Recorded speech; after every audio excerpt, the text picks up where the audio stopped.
네, 경기도 광주시 새누리당 노철래 의원입니다. 이제 오전에 좀 말씀을 바꾸어서 더불어 최근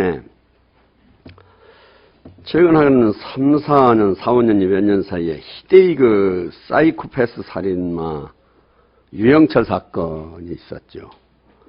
또 연쇄살인범 강호순, 아동 성폭행범으로서의 이제 참 아주 인간이기를 포기한 조두순 사건, 또 김길태, 오원춘, 그 반인륜적이고 폐륜적 사건, 이런 그 흉악한 그 공포사회를 이제 이들이 이렇게 조성을 해가지고 최근 들어서는 제주도 여성 여행객 성폭행 살인 사건, 뭐 통영 어린이 성폭행 살인 사건, 드디어 이제 저 나주에서 그 저녁에 잠자고 있던 7세 여아 성폭행 사건,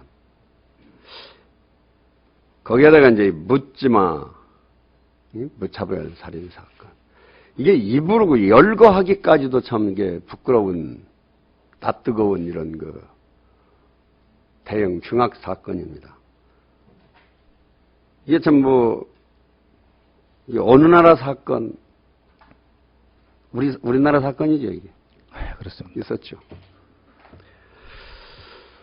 참 우리가 살고 있는 문명의 21세기 대한민국 그 민주공화국이라고 하는 나라에서 일어나는 사건들입니다. 이게 누군가, 어느 집단인가, 어느 사회인가의 책임이 있다고 보는데, 그건 법조에 계셨던 분으로 앞으로 그 헌재 재판관으로서의 이게 제가 볼 때 이렇습니다. 이 중병 사회병리를 정확하게 좀 어느 정도 좀 진단을 해놔야 처방이 나올 수 있는데, 다시 말씀드려서 그건 법조에 있었던 분으로 또 앞으로 그 헌재 재판관이 되신다면 이 병리의 진단, 처방을 어디에서 찾아보고 싶습니까? 워낙 그 사회가 양극화되고 그러다 보니까 이렇게 묻지마 범행을 하게 되는 그런 원인이 있는 것으로 보입니다. 그래서 그와 같은 소외된 그런 층을 같이 껴안는 그런 정책이 필요할 것 같고요. 또 재범을 막기 위해서 출소 뒤에 여러 가지 제도적 장치를 마련해서 잘 관리하고 또 치료해주고 그런 정책을 펴야 될 거라고 생각합니다. 별이 하면 없어집니까? 이게? 그건 안 했습니까, 그럼? 계속 노력해도 그런 걸 알고 있습니다. 앞으로도 노력해야 될 것 같습니다. 계속 노력해도 안 없어졌다. 앞으로 더 노력하면 없어질 것 같다. 제가 쭉 열거를 했는데, 아까 묻지마 살인만 말씀하셨는데, 이 각종의 성폭력, 폭행, 살인, 계속 살인으로 이어졌거든요. 이게 누가 봐도 진짜 심각한 사회병리인데, 다시 말씀드립니다, 제가. 법조에 계셨던 분, 법원장 하시고, 부장판사 하시고, 물론 아까 오전에 질의도 있었습니다. 사건, 맡은 이런 흉악사건 중에, 또 성폭력 사건 중에 어떤 판결을 내렸느냐 하는 그런 질문도 있었는데, 이게 법이 우리나라의 법치, 법정의, 이 사회정의가 어떤 식으로 흘러왔기에 이런 상황이 일어났는가 하는 게 아까 그냥 앞으로 계속 노력하면 없어질 것 같다. 이게 헌법재판관이 돼야 할 분으로서의 답이라고 볼 수 있을까? 이게 지금 이 국민이 시청하고 있거든요. 시청하는 국민들한테 좀, 이렇게 답변하시는 거 보니까 재판관이 되시면 또 우리 이렇게 김창중 재판관 같은 분이 또 한 분이라도 더 앞으로 나온다면, 우리 사회가 이렇게 좀 나아지겠다, 좋아지겠다. 이런 범죄가, 흉악범이 없어지겠다. 이런 좀 메시지를 줄 수 있는 답변을 나는 기대를 했는데, 좀 너무 실망스러운 답변이라서 좀 제가 좀 묻고도 좀 질문을 하고도 부끄럽습니다. 어떻게 생각하십니까? 앞으로 그 부분에도 관심을 가지고 좀 더 많은 연구를 해보도록 하겠습니다. 오전에도 계속 그런 그 질문에 대한 답변 자세라고 해야 되나? 태도가 그냥 은금슬쩍 적당히 넘어가는 그런 걸 몇 번 그 질타를 받으시는 걸 봤는데, 하여간 제가 볼 때 뭔가 좀 이렇게 부족하다 싶은 생각이 들어요. 답변하시는데. 좋습니다. 이쯤에서 하여간 사형제 관련해서 또 계속 말씀이 나오고 있는데, 우리나라 지금 사형수가 1997년 그 집행 이후 지금 몇 명? 58명이요? 아직도 사형수가? 그렇게 됩니까? 예, 신문 보도상으로 그렇게 있습니다. 되고 있죠.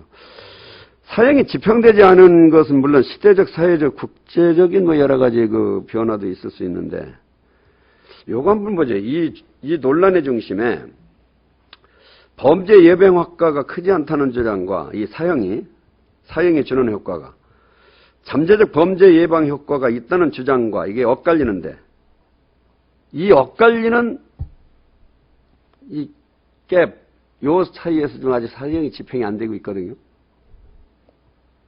이 범죄 예방 효과가 크지 않다는 주장하고 혹시 우리 후보께서 잠재적 범죄 예방 효과가 있다는 주장하고 어느 쪽입니까? 잠재적인 예방 효과도 어느 정도 있다고 생각합니다. 있어요? 네. 그럼 사형 집행해야죠. 그 사형제가 이제 합헌이냐 위헌이냐 문제하고 현행 법령에 따라서 그 확정된 그 사형수에 대한 집행하고는 좀 다른 차원인 것 같습니다. 근데 지금 그 현재까지 물론 헌법재판소에서 합헌 결정이 났습니다만은 그 사형제의 또 위헌에 대한 반대론도 만만치 않은 상황이고, 또 15년 동안 이렇게 사형이 집행이 안 돼서 세계적으로 사형 폐지, 사실상 폐지 국가라고 이렇게 인정받고 있는 상황. 자, 좋습니다. 오전에 우리 박범계 의원님 질의 때 사형제도를 그 국민이 합의만 해준다면 신중히 검토할 필요가 있다라는. 가장 최근에 그 리얼리티라고 하는 여론조사 기관에서 조사한 결과, 그 사형제 존폐 문제를 물었을 때 전체 해야 된다는 게 85.5%가 나왔거든요. 좀 전에 우리 서기호 의원께서 그대로 국민의 합의가 있으면 사형제 폐지해야 되는데, 국민의 합의가 사형제를 전칙적으로 가지고 폐지 쪽으로 안 가고 있습니다. 이 85.5%라면 그건 뭐 더 대다수 아닙니까? 네, 여론조사상으로는 그렇습니다. 네, 네. 근데 지금 우리 후보께서는 합의가 있다면 폐지 쪽으로 가겠다. 좀 이게 예. 다른 그런 사업을 가지고 있거든요. 네, 제가 말씀드린 것은 이제 앞으로 장래의 그런 방향을 말씀드린 것입니다. 지금 현 시점에서는 제가 아까 분명히 말씀드렸지만 사형제도는 아직 합헌으로 저는 생각하고 있습니다. 앞으로 그런 국민들의 합의가 모이진다면, 네. 앞으로 지금 그 헌법재판이 되신다면 계속해서 전칙적으로 사형제 전칙적으로 있다는. 지금 현재 입장은 그렇습니다. 앞으로 또 더 연구를 해서 어떤 측면이 있을지 모르겠습니다만은 지금 현재 제가 알고 있는 선에서는 입장이 그렇습니다. 네, 수고하셨습니다. 다음 민주당의 서영교 의원님 질의해 주십시오.